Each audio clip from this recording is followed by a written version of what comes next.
Can you master an entire track using GarageBand on the iPhone with just one plugin? Well, in this video, I'm about to find out because I'm going to take the FAC Maxima plugin, use it to master my latest track, and hopefully it's going to be radio ready and ready to release. But you and I are about to find out, so let's go.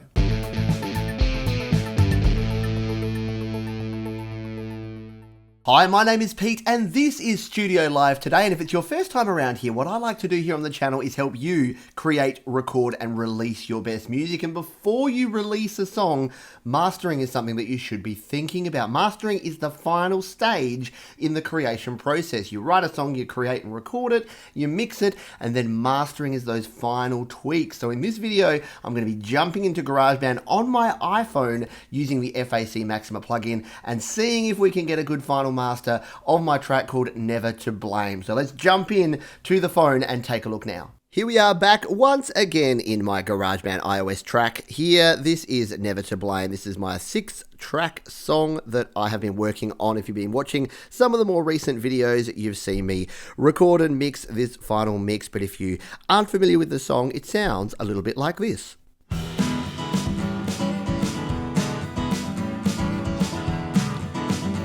So this is my final mix. I've used the FAC Maxima to tweak and to enhance these tracks individually, and now I'm going to be using the Maxima plugin to master, to do my final master. Now, I've mentioned it before, but mastering is one of the toughest things to do on the iPhone. I use an app called Final Touch, and I have videos about how to master with Final Touch, which I will link up above and down below if you want to check that out. But Final Touch is only available on the iPad, not on the iPhone.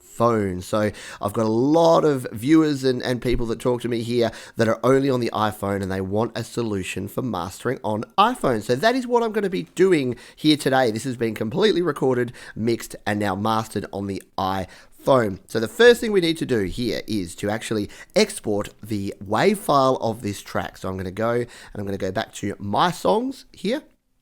Here is Never to Blame version 4. In fact, I'm going to name it version 5 because I've already done a bunch of test exports and things. So we'll update the version number so we don't get confused on this one. Now I'm going to tap on select. I'm going to tap this track. I'm going to hit the export button in the bottom left here, export the song and uncompressed wave. We'll hit share on that one, and then we'll be here ready to save it. We're going to save it to files.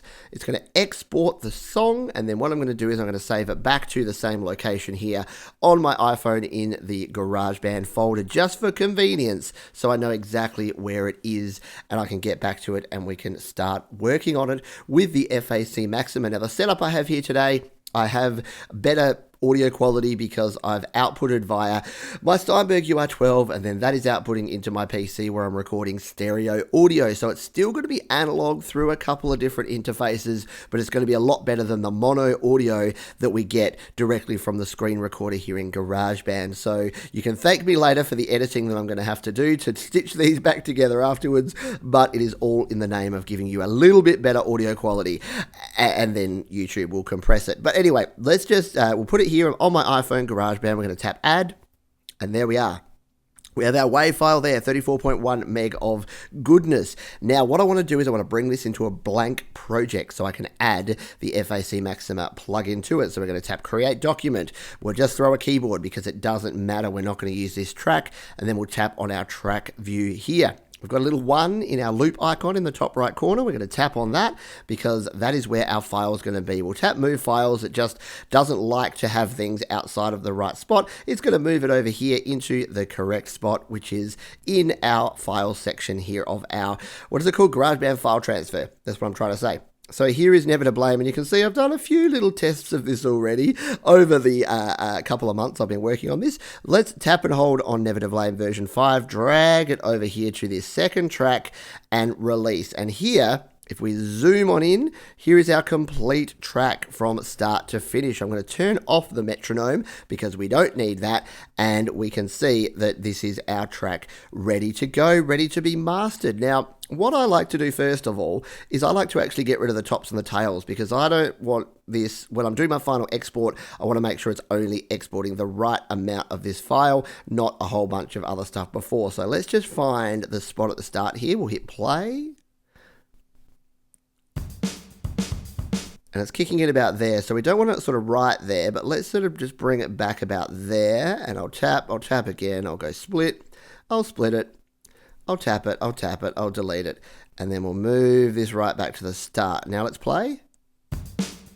Yep, that's about right. You don't want it right up against, because when you release things, some streaming services have a weird thing where they cut off the start if it is literally right on that first beat. So give yourself that half a second, and then the same sort of thing at the end. Let's just listen to the end of the track. Never to blame. And yep, around about there, we'll just test it, split it, tap it, delete it, try it again. Never to blame. And we've got that bit of a tail there, but the good thing about this is that we can now use automation to get rid of that in the mastering, like properly get rid of it, not like the other way that you try to get rid of it on the individual tracks. It doesn't quite work. We've now got it on a master track, sort of, so we should be able to get rid of it without too many problems. Anyway, we'll come back to that at the end. We've now got our track here ready to go. So this is our regular mixed version. It's on a clean track of audio here. So if we go up to our mixer icon here, we'll see we go to plugins and EQ.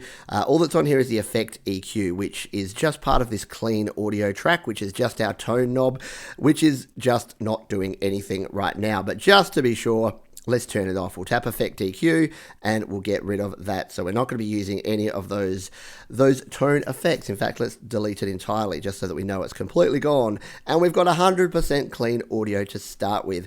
Now, the only things I'm really going to be using here is I might use the visual EQ. I haven't quite decided yet, but I'm going to be bringing in the FAC Maxima because I've done a lot of the tweaks. I've got my reverb, I've got my compression. Most of the stuff I've done here, I've already done in the mix. So what I want to do with the mastering, because what mastering is all about, is just about bringing your song up, and usually it's about volume. It's not about crushing it. It's not about making the volume ridiculous, but it's about making sure that everything is brought up and you're pushing up to that 0 dB. You still want some dynamic range, and I could get into a big tangent about dynamic range, but I won't because, yeah, I've probably spoken on it before, but we don't want it to be completely pushing the boundaries, but we want a little bit of variance. Let's come in here and I'll show you as we go along.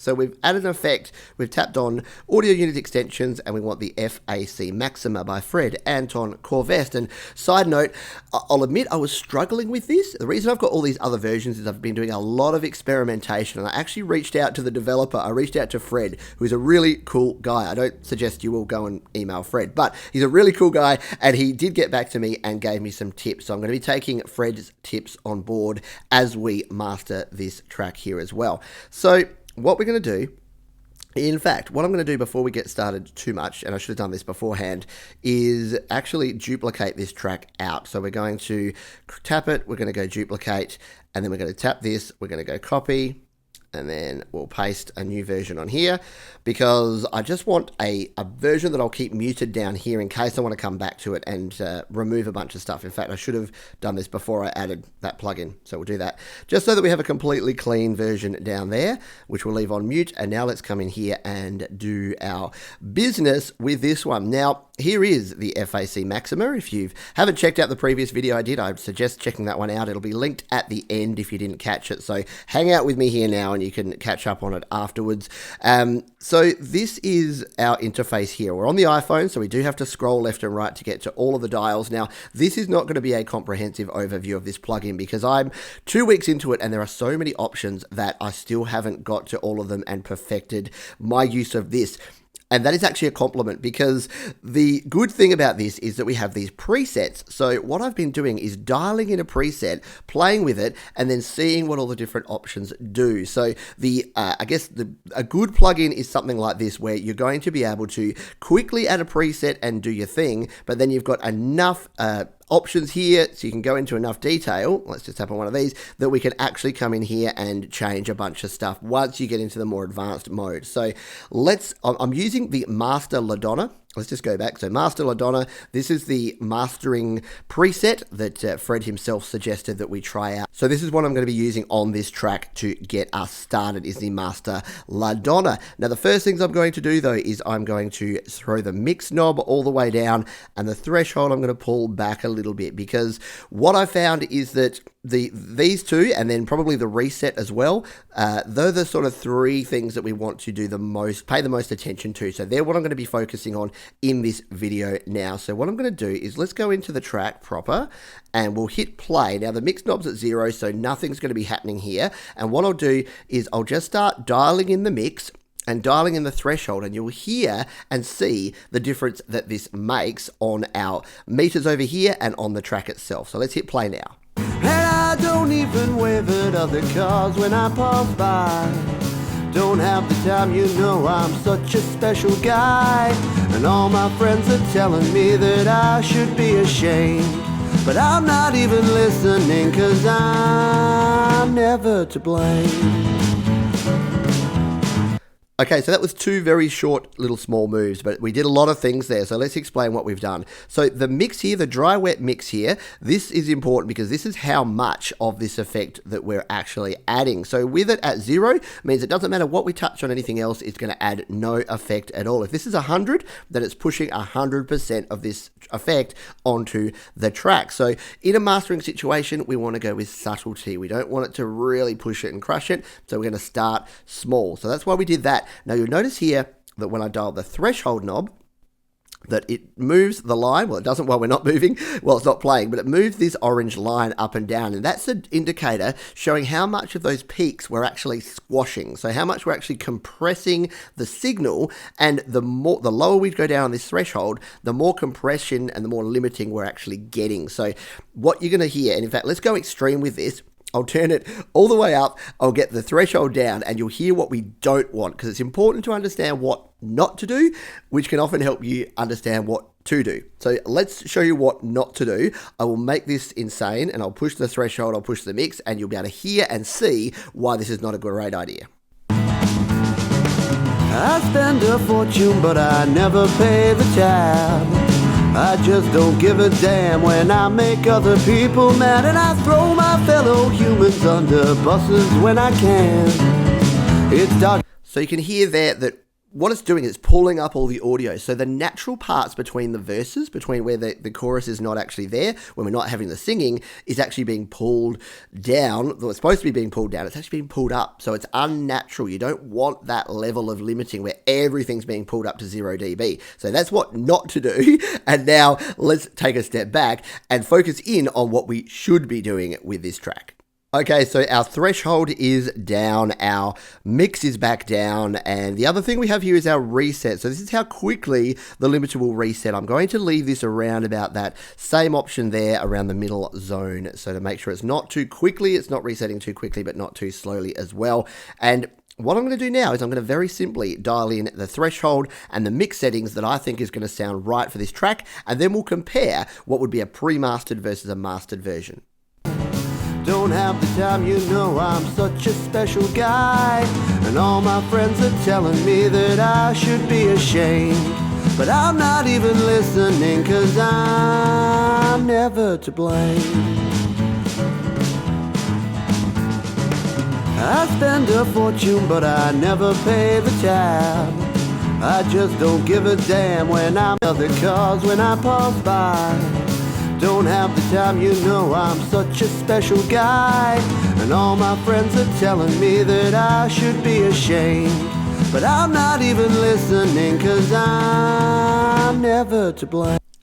Okay, so you can see there, if you're paying attention, hopefully you are, you can see there's a little dash of red there, which means that we are getting very close to sort of peaking. So what we can do here is we can drop our input gain down. So we can drop this input gain down slightly. You can see there that the input gain can go to, say, 0.49, minus 0.49 dB, or minus 0.25. So let's just leave it at that and see if we get this same little peak again in here. And I don't even wave at other cars when I pass by. Don't have the time, you know I'm such a special guy. And all my friends are telling. So it looks like it's a bit better there. Assuming that was the right spot. Was it a bit earlier? Never even look one way. I always seem to know the perfect thing to say. And I don't even even. Yeah, I think it was that loud bit there. So just on the safe side, I'm going to leave that a little bit lower on the input volume. We do also have an output gain here. What I've found is that pushing the output gain in mastering doesn't help because you just end up peaking the signal and it doesn't sound good. So I think that's close to where we want it here. So we've got our threshold dialed in, we've got our mix here, and we'll leave it around about 50%. Let's just come sort of towards the end here of the track and play again and see what this is sounding like towards the end. And everyone is saying I'll regret it in the end. They keep saying karma's catching up with you, my friend, and I don't hear it when they laugh at me and tell me you're so vain. It might take two to tango, baby, but I'm never to blame. Yeah, so you can see when we experiment with pushing it up too high, we get those horrible sounds where it's pushing up the limit of our lower sections, and we don't want that. We want more of that dynamic range. So let's go back and try a little bit of a different setting. The way I get just what I want, and everyone is saying I'll regret it in the end. They keep saying karma's catching up with you, my friend, and I don't hear it when they laugh at me and tell me you're so vain.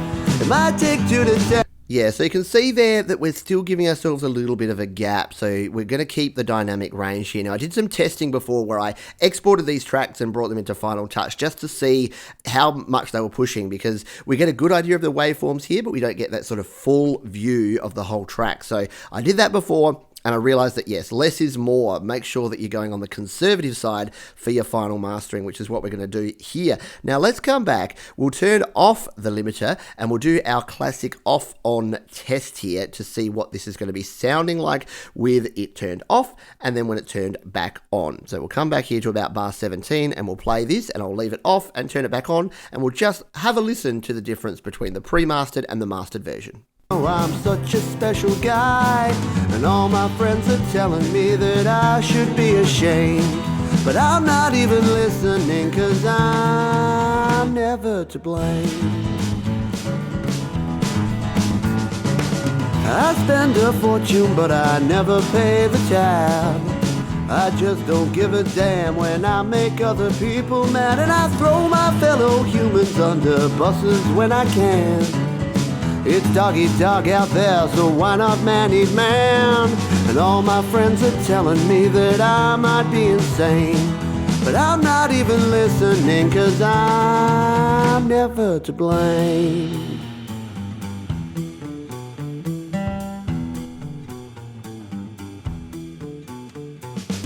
And people tell me that I'm so. Okay, so the reason I played through to that section where everything drops off a bit is I wanted to make sure that it wasn't doing that horrible thing where it pulls up the volume of where it's supposed to be a quiet part. If you have a limiter or a compressor set too heavy, it's going to pull up the rest of that track, and suddenly your quiet bit gets this horrible lift and sounds terrible. So I think this is sounding pretty good. So here's back to our original version, and this is going to do basically the same thing, but just to show you where we came from. So this was our original version of our track. We'll come sort of towards the end here. It sounded like this. And everyone is saying I'll regret it in the end. They keep saying karma's catching. So not too bad, sounding good. Yeah, if you hadn't heard the other version, you'd say that one's fine. Let's hear our mastered version. And everyone is saying I'll regret it in the end.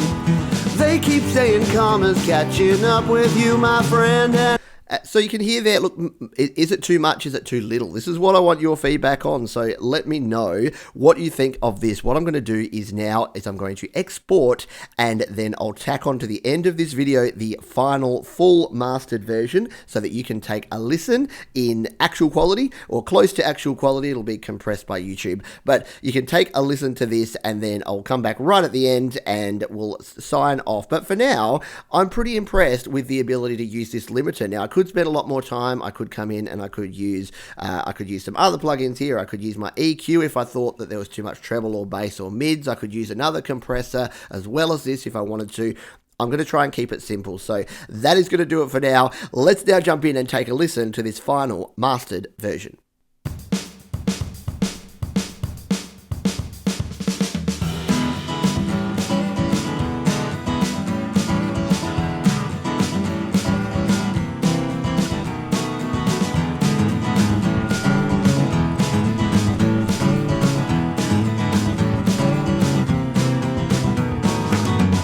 across the road and never even look one way.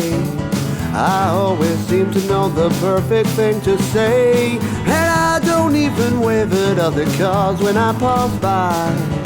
Don't have the time, you know I'm such a special guy, and all my friends are telling me that I should be ashamed, but I'm not even listening, 'cause I'm never to blame. I spend a fortune, but I never pay the tab. I just don't give a damn when I make other people mad, and I throw my fellow humans under buses when I can. It's dog eat dog out there, so why not man eat man?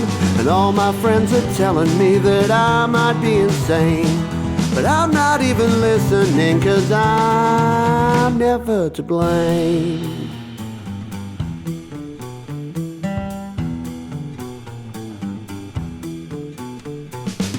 And people tell me that I'm such a selfish little man, but they're just jealous of the way I get just what I want, and everyone is saying I'll regret it in the end. They keep saying karma's catching up with you, my friend, and I don't hear it when they laugh at me and tell me you're so vain. It might take two to tango, baby, but I'm never to blame.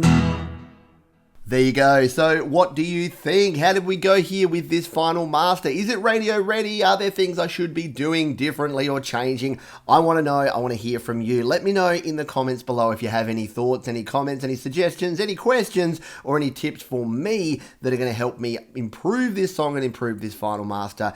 Thanks again for watching. Until next time, I'll see you on the next video. Hey, thanks for sticking around. If you'd like to check out some more videos, we got 2 of them linked right down below. You can also subscribe to the channel by clicking on the Studio Live Today icon, or head on over to studiolivetoday.com for even more audio goodness.